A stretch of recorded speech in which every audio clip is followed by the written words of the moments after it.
The rich buy in bulk, the poor in sachets. But here's the twist. The poor end up paying more. Not because they want to, but because they have no choice. And the companies that understood this didn't just sell more product, they built billion-dollar businesses by selling less. This is the story of the sachet economy, where selling the smallest possible unit became the smartest possible strategy. Imagine you're in a mini mart and you see a full bottle of shampoo for 18 ringgit, and next to it is a tiny 1 ringgit sachet. You know the bottle is cheaper per use for sure, but you've got only 3 ringgit in your wallet until payday. So you end up buying the sachet over and over again. In the end, you've paid more, but in daily chunks, and that's the poverty premium. It's not poor decision making, it's just cash flow management. The first wave of this started in India, where Hindustan Unilever actually sold shampoo in single-use sachets. And at first analysts thought like, poor consumers can't afford shampoo, then why bother? But they were wrong. Poor shampoos couldn't afford the whole bottle, but the sachet changed everything. Fast forward to today, over 90% of shampoo in India is sold in sachets. The Philippines followed with soy sauce, vinegar and coffee. In Nigeria, you can buy a single serving of toothpaste. And in Malaysia, you'll find like a 1 ringgit Milo, 50-cent snacks, and cigarettes sold by the stick. These aren't just small purchases. They're part of a repeatable, scalable model, and one that grows fast with habit and frequency. It's easier to sell like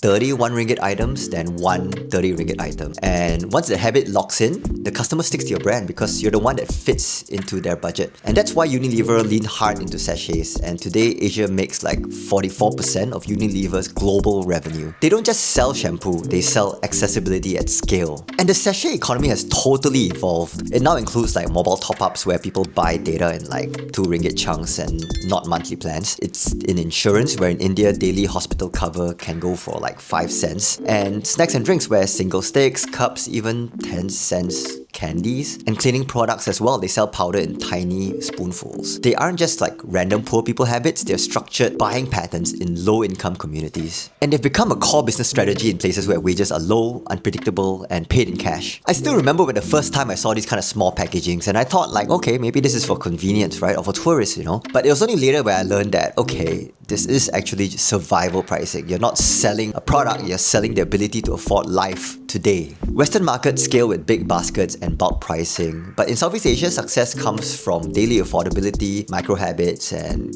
cash first basis. And that's why sachets thrive here. They solve a real pain point with cash and a constant need. That's why sachets thrive here, because they solve a real pain point problem of low cash and a constant need. And for companies, it's the perfect model. There's more units sold, higher margins, and built-in loyalty. But here's the catch. The sachet economy created billions of non-recyclable plastic packets, and now the companies that profited from sachets are facing pressure to clean it up. Some are experimenting with like refill stations, compostable packaging, and reusable dispensers. But the irony is, these solutions cost more upfront, so the very consumers that sachets helped may not be able to afford these like eco versions. So the next time you see someone buying a 1 ringgit packet, don't assume they're making a bad decision. They're just doing whatever they can to survive in a system that wasn't necessarily built for them. And the companies that figured it out, they didn't just make products more affordable, but they built billion-dollar empires by selling less. If you enjoyed this breakdown, I've got more coming, so subscribe and I'll see you in the next video.